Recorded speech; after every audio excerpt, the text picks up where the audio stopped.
This is Optimal Living Daily, episode 422, Ellipses, by Colin Wright of ExileLifestyle.com, and I'm Justin Malik. Happy Sunday, Super Bowl Sunday actually, here in the United States, the biggest sports day of the year. And now I'm not really a sports guy. I actually don't even know which teams are playing in the Super Bowl. Sorry, American football fans. I know that's somewhat unheard of. So yeah, I'm going to be playing games with the TV in the background. That's my plan for the day. Last year, I watched... You know what's crazy? Last year I watched in a hospital room. My mom was in the hospital for what felt like a really long time. I don't remember how long, but she had a pulmonary embolism, which is a blood clot in the lungs. I guess that can happen pretty easily if you've been sitting for a long time, and she was traveling and had been sitting for extended periods of time on planes and buses. So when she got back, she got really sick. And yeah, it was very serious, blood clot in the lungs. That was last year, and I ended up watching the Super Bowl with her in the hospital. Well, 1 year later, almost exactly, she had another health issue, which was unrelated, a heart attack. But thankfully, as of now, she's out of the hospital and doing okay. But yeah, the Super Bowl season hasn't been the best these last 2 years. And this intro is getting way too long for a typical episode, so I'm just going to jump right into today's post and start optimizing your life. Ellipses, by Colin Wright of ExileLifestyle.com. I've always believed in celebrating the accidental mispronunciation of a word rather than mocking or deriding it. Such accidents are usually an indication of the mispronouncer having learned a new word in a book, and after determining its meaning, having decided to make it a proper part of their vocabulary. In some instances, it may even be an indication that they're speaking an entirely new language, and all the subtleties of that language, of which there are many in English, have yet to become second nature for them. Both are examples of someone filling in gaps in their understanding and setting out beyond the familiar, beyond the comfortable, to experiment, iterate, and make mistakes. They're planting flags, pitching tents, and weathering the sometimes unforgiving elements in hopes of someday making it familiar and friendly and less threatening to newcomers. It's no small task forcing oneself into the unknown, and much of the world will forever remain beyond what we can point at and accurately name. It strikes me that although there's not much that can be done about the difficulties surrounding such expeditions, difficulties which are arguably part of why we venture out beyond our familiar intellectual terrain to begin with, there is quite a lot of room for improvement in how we expand our collective understanding of the spaces we already occupy, of ensuring that we have steady footing that makes us feel confident enough to explore further because we've come to know our existing stomping ground so thoroughly. One barrier that I've noticed in all types of missive, particularly those created by people who know their stuff, is the use of what I'm going to refer to here as intellectual ellipses. An ellipsis is the ... punctuation that we use as filler for words that we assume can be safely left out. The context of the sentence, we decide, remains intact even without the chunk of text that we replace with a trio of dots. These omissions, though often benign, can become malignant if we're trying to communicate ideas outside of our existing circles. Which is to say, if we assume knowledge in others that we ourselves consider to be obvious, we'll regularly leave some people who might wish to listen to us, to consider our ideas, out in the cold. This effect is often unintentional and even somewhat easily remedied by the intended recipient. The language we're using, the history we're referencing, and a more complete context could be Googled and perhaps even understood with a few minutes' effort. But the friction of that absence can be all that it takes to make our ideas seem inaccessible to those who might wish to understand our perspective or become more educated on a topic in which we have some expertise to share. These ellipses, as I'm using the word, might take the shape of actual literal gaps in conversations, left blank because we all surely know what's meant, so there's no need to clarify. It might take the shape of lingo that's understood within the field, but completely opaque to those on the outside.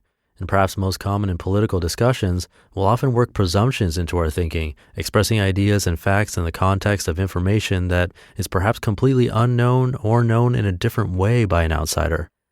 If you're telling a friend who watches a different news network why a particular international trade deal is a dreadful idea, but your explanation is predicated on the knowledge of what trade deals are, how they intersect with international politics and governmental spheres of influence, and why, therefore, a hit to exports may be a worthwhile short-term loss, then you're unlikely to convince anyone of anything, much less understand why they don't agree with you. The assumptions being made are too many and potentially too biased foundationally. Ideally, we all have perfect information and a common set of facts to work from, but that's not the case in the real world.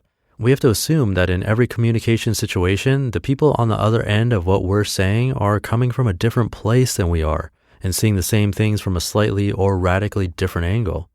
I've written before about how I think we're going to need more bridges, publications, people, philosophical connective tissue in the coming years, because our ability to isolate ourselves intellectually has become so great, and our capacity to speak past one another, working from completely different sets of data and with completely different understandings of how the world works, has become such a monumental hurdle to leap every time we engage with someone who might teach us something or whom we might teach. The solutions we currently have to this are few and less impactful than we require, because many of the media entities and conversational modes we've adopted do seem to be predicated on speaking to someone who knows what we know, or who has access to the same on-the-fly facts that we do, and what's more, who trust those facts. We cannot assume this, and we cannot assume that even the most beautifully produced, wonderfully well-worded missives will be seen, consumed, understood, and taken seriously, because the conviction that we are worth paying attention to, spending time with, and trusted has to be earned. We have to communicate thoroughly in order to communicate at all. We need ellipses. They're necessary and often wildly beneficial. The shorthand and symbols used in mathematics are required because expressing the same ideas without those symbols, using other language, would be even more cumbersome than attempting to thoroughly and completely explain the Portuguese word saudade, which means something like an immense, nostalgic, or even remorseful longing for someone or something that is long gone and perhaps will not or cannot ever return, and which as a result makes one feel both happy and sad, tearful that they are not with you or you are not there, and softly smiling because they exist and you have experienced them. In another language, every time you wish to express that feeling. The ability to shorthand allows us to go deeper into subjects that matter and increase our perception of the world. Communicating more clearly and accessibly allows us to share the fundamentals with others so that they then might also explore those deeper levels with you. I think we'll see a lot of solutions to this in the coming years. Many of them will no doubt be based on new combinations of technologies and trends that already exist, while others will emerge from entirely new inventions and inclinations. Are you reaching anyone beyond those who already agree with you, who already think like you? If not, is that what you hope to accomplish? Is there a way to project your voice farther to more people, to a wider variety of people?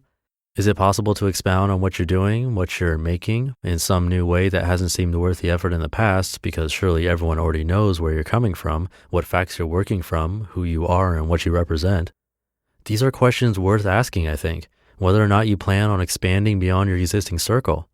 We're more connected now than ever before, for better and for worse. I think the potential for self-awareness and personal growth alone makes considering, and if warranted, adjusting, one's ellipses a worthwhile exercise. You just listened to the post titled Ellipses by Colin Wright of ExileLifestyle.com, and that was a little harder to read than I expected, and some parts went over my head. If that happened to you too, you could always re-listen or check out the original post if it helps you digest a message easier. I have it linked in the episode's description and at oldpodcast.com.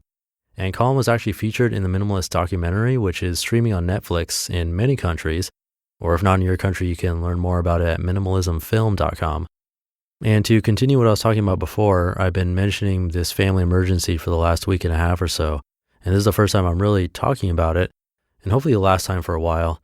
My mom's doing okay, but man, heart attacks are scary, and if you've ever experienced it yourself or know someone who has, I understand the worry and how frightening it is.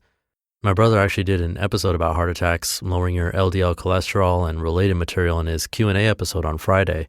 He talked about my mom too. If you want to check it out, his podcast is Optimal Health Daily, and that was episode 145. I'm going to leave it there for today. Didn't mean to leave it on a somber note, but I'm not good at pretending to be happy all the time. It's not my style. And if you've been listening to this podcast for a while, you know that I don't record episodes like very far in advance. So when something bad happens or if I'm sick, then you know it. So yeah, if you're having a fun day, awesome. Keep doing that. Do enjoy your weekend. And if you're in the US and watching the Super Bowl, enjoy that too. And I'll be back tomorrow for Minimalist Monday with a post from The Minimalists. So I'll see you there where your optimal life awaits. Hey, this is Dan from the Optimal Finance Daily podcast, which is a lot like this show, except more focused on personal finance. Justin handpicks the best posts he can find from blogs and authors like Ramit Sethi, Mr. Money Mustache, and more, and I read them to you 5 days a week. So if you enjoy this podcast, come on over and subscribe to Optimal Finance Daily too. And together, we'll optimize your financial life. You've been listening to Optimal Living Daily. Be sure to hit the subscribe button to stay up to date on each new episode, and head to oldpodcast.com. That's OLDpodcast.com for a free gift, as well as more actionable tips and resources to help you maximize your potential. Thanks for joining us, and remember, your optimal life awaits.